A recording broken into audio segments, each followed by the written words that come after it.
Então ele aplica essa palavra dentro do seu coração, dentro daquilo, da sua realidade, daquilo que ele vive, e eu não consigo enxergar um nascimento do Espírito em mim. Sinceramente, eu sou bem sincero com os irmãos. Eu não consigo ver, né? Que o Senhor tenha misericórdia de mim, mas eu não consigo ter essa percepção de que o Espírito faz morada dentro de mim. Então, logo, eu não nasci do Espírito. Muitos de nós aqui começou, o Senhor nos deu esta porta, né?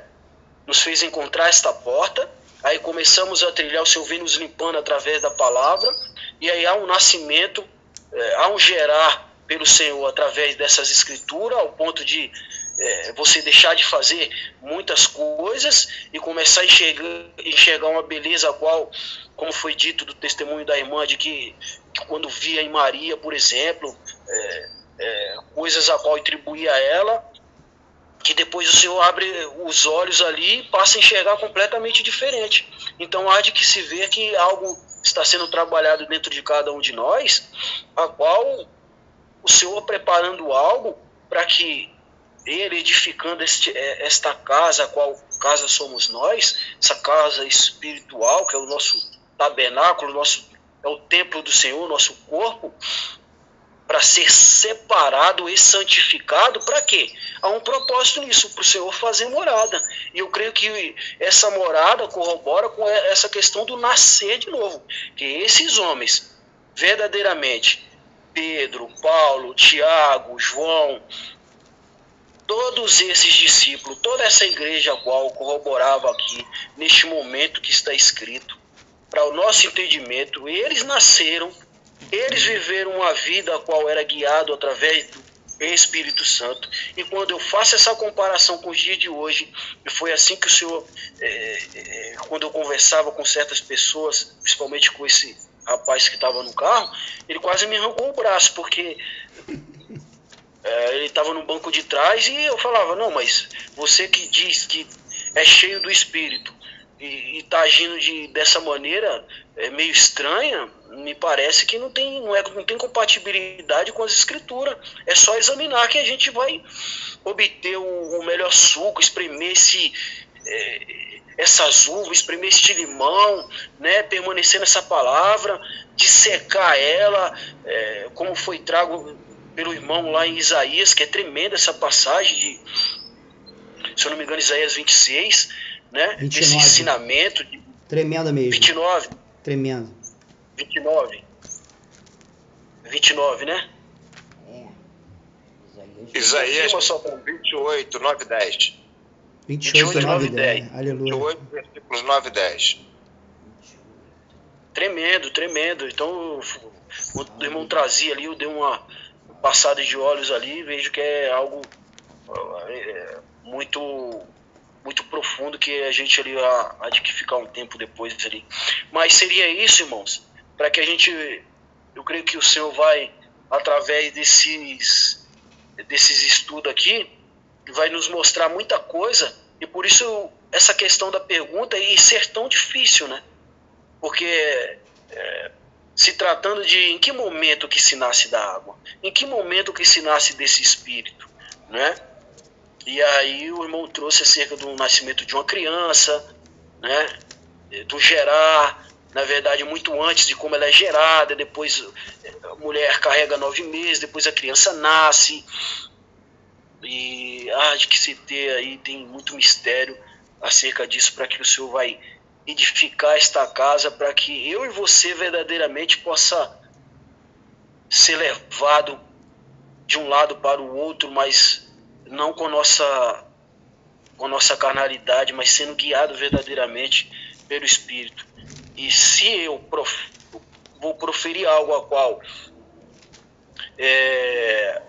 eu não tenho, por que eu minto? Por que eu faço isso? Por exemplo, por que eu digo que eu tenho o Espírito Santo, sendo que as minhas obras não testificam, o meu coração ainda é endurecido, tem muita coisa a qual um Espírito que é santo habitar dentro de um homem, a qual é capaz de fazer coisas abomináveis, é capaz de ouvir a carne e deixar de ouvir o espírito dentro dele, há de que se pensar se a pessoa tem ou não, né? E como muitos já dizem que tem, aí cai um engano profundo de que o homem misturou a verdade e mentira.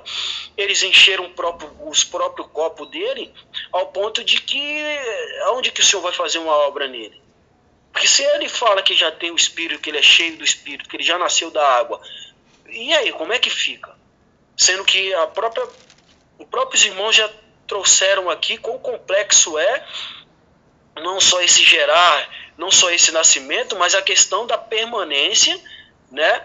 De você, qual que é a palavra? De você constância, não só permanecer, perseverança.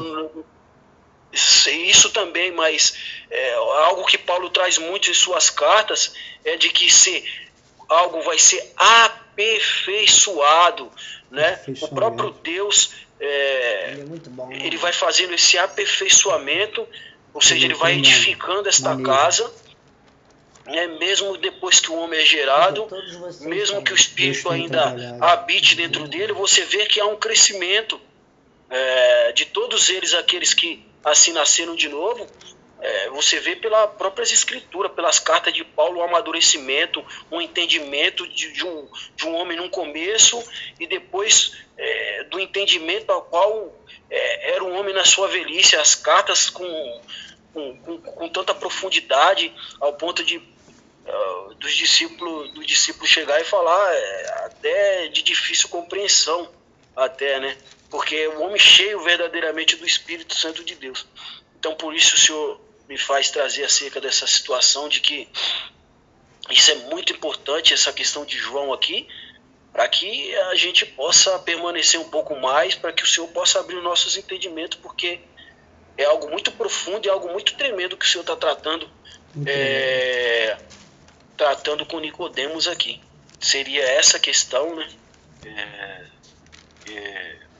Desse nascimento da água e do Espírito, né, de pessoas confundindo, e Satanás confundindo a mente deste povo em pensar que já tem alguma coisa, sendo que eles não fazem comparação, não cavam dentro das escrituras, não tem esse mover dentro deles. O amor de Cristo não constrange essa pessoa, algo não é movido dentro dele ao ponto de ele enxergar uma beleza em Cristo, ao ponto de esse verdadeiro homem que nasceu, ele não sentir prazer em mais nada carnal, e verdadeiramente Cristo resplandecer neste homem ao ponto de você, quando olhar para ele, falar: rapaz, esse rapaz aí, esse homem aí, ele nasceu de novo, né? E você quer estar perto ali para poder experimentar, para poder provar, para poder ser edificado, para poder porque você quer estar perto, né? Quando o Espírito começa a abrir os nossos entendimentos um pouquinho, você quer estar perto daquelas pessoas que já obteve um conhecimento profundo das Escrituras, que teve uma revelação de Deus. Você quer aprender. Eu estou aqui sedento para poder aprender aquilo que, por isso que foi da pergunta, desse entendimento do que os irmãos tinham a respeito disso, para mim me alimentar também. Então seria isso, nessa questão desse nascer da água e do Espírito, que ela vai nos dar a direção de muita coisa aqui, né? E vai nos ensinar muita coisa e nos esclarecer acerca de, por exemplo, aquele que tem ou não o Espírito Santo, que isso é bem interessante. Eu creio que a gente vai se aprofundar muito nisso. Eu vou ter que ficar por aqui, porque senão o tempo ruge. Amém? Amém, amém. Glória a Deus. Eu estava até pensando nisso, realmente, de nos atentarmos, porque vários irmãos, né, e Deus vai enchendo um, vai enchendo o outro, de cada esplanada mas o Senhor vai dar direção nisso, da gente se atentar como se fosse até um tempo de oportunidade ali, dos 12 minutos que o Senhor dá ao irmão Tadeu, né, e se o Senhor também esticar mais, que assim seja. Enquanto o irmão explanava, me vinha assim na mente do vaso também, né? Em que momento começa o Senhor a fazer um vaso novo, né, trazendo só esse termo aí, né, que o irmão trouxe, que momento o homem nasce de novo, e o Senhor nos mostra que há um processo, há um desenvolvimento. O Senhor me recordou aqui de Lucas 14, né, que o irmão trouxe essa conexão aí perfeita também do edifício. Há um edifício a ser desenvolvido, há um empreendimento, né? E verdadeiramente é necessário mastigarmos muito isso, essa parte do ver o reino, do entrar no reino, do que é a lavagem, né? O Senhor nos mostra que denota a própria palavra, que é a lavagem da palavra, e do Espírito, que é a obra regeneradora e da renovação do Espírito. E é a obra mais complexa, mais tremenda que um homem pode ter na vida, e ela é banalizada, realmente todos acham, inclusive o Senhor nos mostra que quanto mais o fruto, né, do falar, eu sou cheio do Espírito Santo, eu sou cheio de Deus, eu tenho muita fé, é o paradoxo, né, perfeito que o Espírito vai nos revelando. Quanto mais a pessoa fala que tem, é que menos tem, né? E quanto mais ela fala que não tem, o quanto que ela ainda está na carnalidade, que ela precisa se humilhar, descer, buscar, é que ela está começando a entrar nesse caminho desse processo de regeneração, de edificação.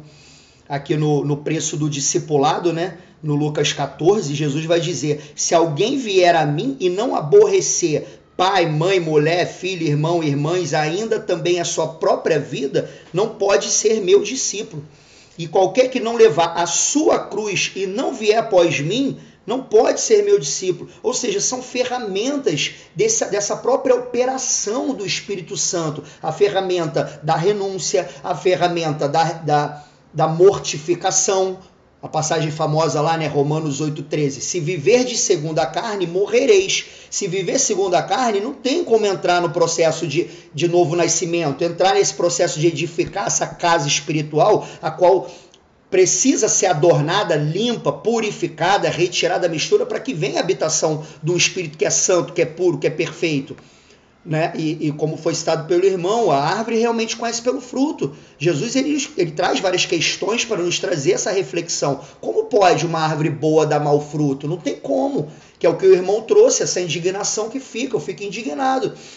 Como pode? A massa, e vemos que a massa, né, a maioria esmagadora, diz estar com Deus, mas não ama a Deus em guardar os seus mandamentos, como vai falar em João 14. Quanto mais a gente se achega a Deus, mais a gente enxerga nossas imperfeições, né?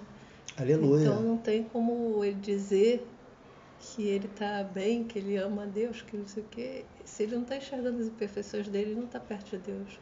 Né? Igual Isaías 6. Perfeito. Isaías 6, que mexeu muito com a minha mãe, ela veio estudando aí o livro de Isaías, pela misericórdia de Deus, e trouxe aí algumas oportunidades, e realmente ali é uma outra parábola viva, né? Quando Isaías vê a glória de Deus e vê os serafins, que os próprios serafins, seres que ardem em chama, imagina, tampando o rosto, tamanha glória e a santidade de Deus, aí ele se enxerga e fala: misericórdia de mim, né, que sou um homem de lábios impuros e habito num povo de impuros lábios, né? Jó, quando estava ali, o próprio Jó falou, né, miserável, agora me fugiu, miserável homem que sou, foi Paulo falando, né, miserável homem que sou, quem me livrará do corpo dessa morte? Sou um homem vil, né, se não me engano, Jó, e vemos aqui, é um cenário realmente que a luz de Cristo, ela mostra, né, essa pecaminosidade que habita em nossa carne, essa cobiça. Louvado seja Deus. Vou passar aqui também para não estender, e a palavra vai sendo cada vez mais esclarecida, hein, irmãos? Louvado seja Deus por isso. Para o pastor Reginaldo. Fica à vontade, varão.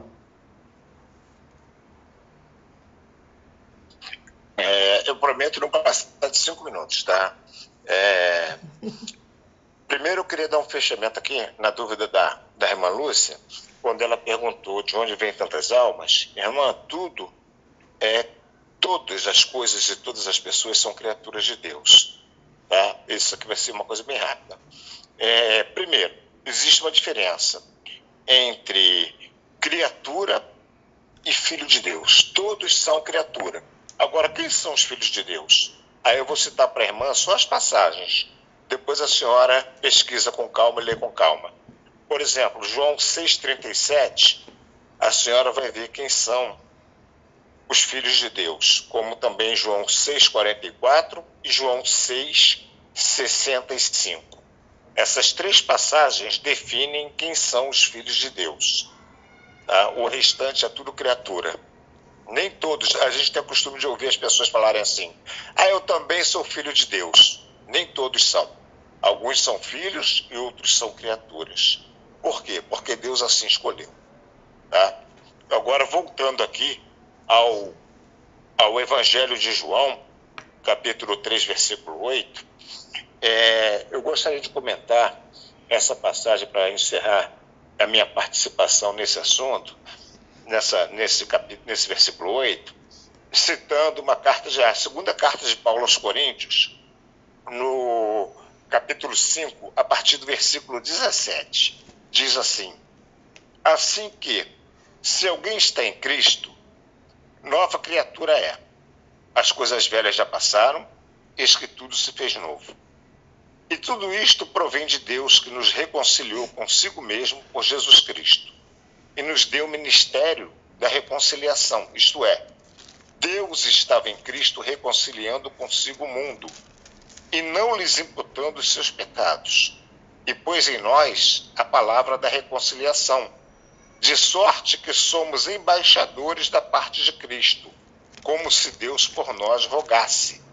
Rogamo-vos, pois, da parte de Cristo, que vos reconcilieis com Deus.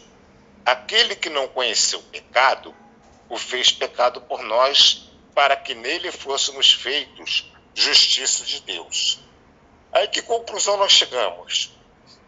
A maior necessidade do homem é estar em Cristo. Não tem outra. Essa é a maior necessidade do homem. Para entender as coisas de Deus, eu preciso estar em Cristo. Esse é uma nova criatura, como Jesus falou a Nicodemos, porque tudo nele se fez novo. Ele está em Cristo, ele foi transformado. Tudo se fez novo. O segundo passo: tudo isso não provém de nós, mas de Deus, que nos reconciliou consigo mesmo através dos méritos de Cristo na cruz do Calvário. O sangue derramado ali transformou a tua vida e a minha vida. E hoje nós somos feitos o quê? Embaixadores de Jesus. Jesus, ele se dedicou, ele foi feito pecado por nós, morreu em nosso lugar, carregou a nossa culpa, para que nele nós fôssemos feitos justiça de Deus. Esse é o terceiro ponto que nós encontramos aqui, né? É Deus reconciliando em Cristo o mundo com ele mesmo. E agora, fechando, aquele que não conheceu o pecado, versículo 21, esse o fez pecado por nós. Ou seja, Deus fez Cristo pecado por nós, para que nele, em Cristo, nós fôssemos feitos justiça de Deus. Então eu vejo que aqui nesse texto, na minha visão, Paulo faz o fechamento daquilo que está lá em João, capítulo 3, versículo 8, como também no versículo 5. Quando fala do novo nascimento e deixa Nicodemos totalmente embaraçado. Como isso pode acontecer? O homem tem que voltar ao ventre da mãe? Não. Basta estar em Cristo, ser uma nova criatura, mas isto provém de Deus, porque Deus nos reconciliou através dos méritos de Jesus. Eu vejo que aqui tem um fechamento daquele raciocínio lá. Por isso, Isaías 28, 9 e 10 fala que é um pouco aqui e um pouco ali. E a palavra vai sendo estudada, vai sendo dissecada, vai sendo totalmente explicada para aqueles que têm o entendimento de Deus.